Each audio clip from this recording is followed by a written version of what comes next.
Aloha and welcome to the Hawaii chapter of the American Red Cross.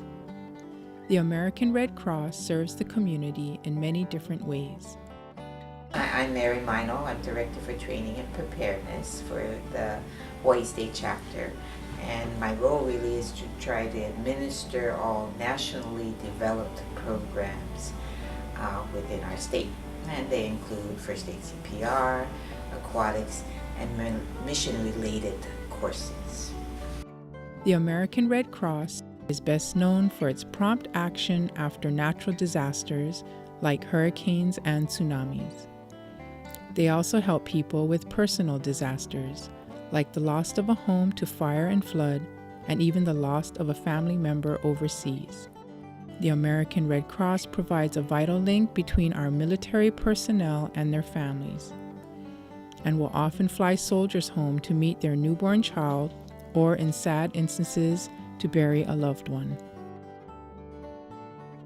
These are only a few of their good works, but did you know that the Hawaii chapter of the Red Cross also has an intensive list of trainings? For instance, every summer at Ala Moana Park, the Red Cross gives a free 6-week swimming course. Children and adults are welcome to learn basic swimming skills for no fee.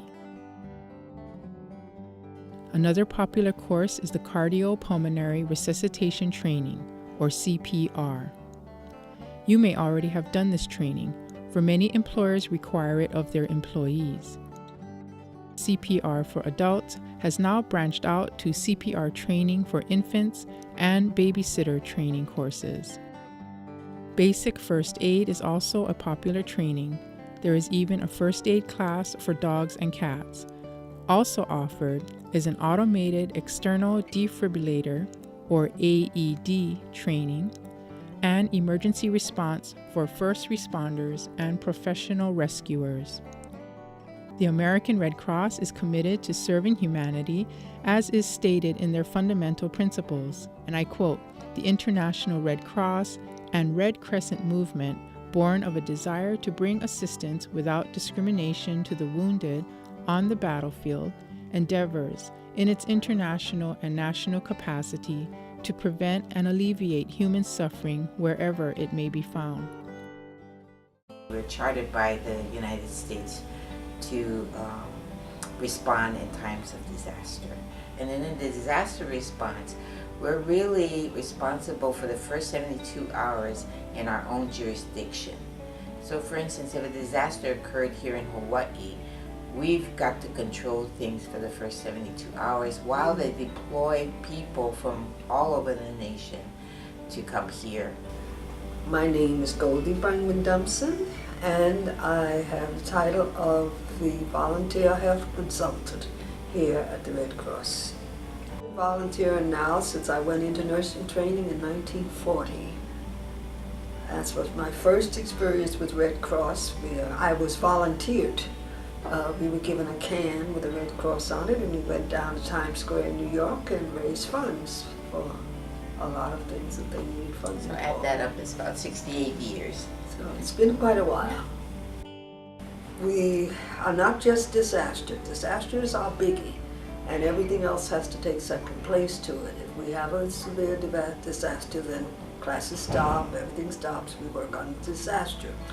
But we run classes for almost anything you can think of. We do the CPR, the first aid, we do AEDs now that they've become commonplace. We train people in how to use an AED.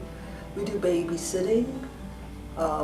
We do have a senior care program that we're pushing. We're trying to get people in the homes because they don't really need to be an instructor. It can just be somebody who has the will to do it.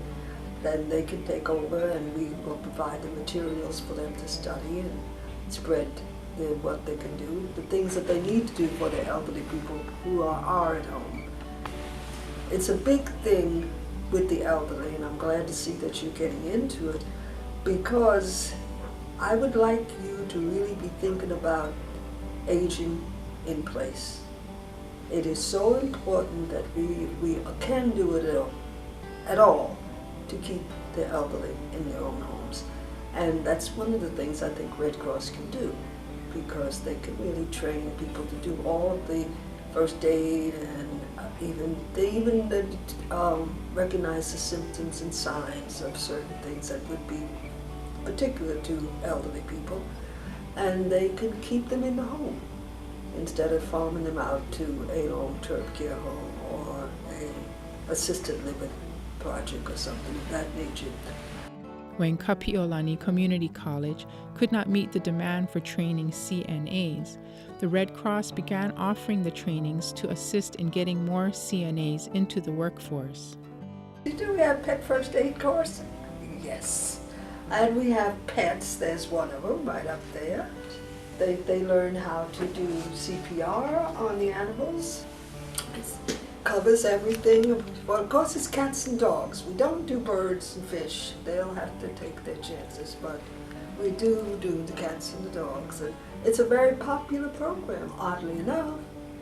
I also support the Red Cross's goal to teach preparedness, which would assist every single one of us in times of need.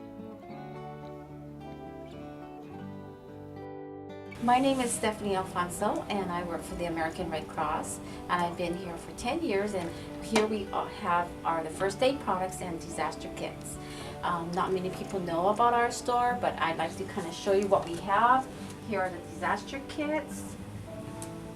On this side are the first aid kits, and also we do have emergency lantern, which is a hand crank, battery operated, and our CEO Carly Matayoshi had advertised it on the KGMB this morning on Channel 9. I have always admired and respected the dutiful commitment of the American Red Cross. I have always strongly agreed with their humanitarian belief that all people deserve to be treated with respect and dignity, especially in times of disaster and crisis.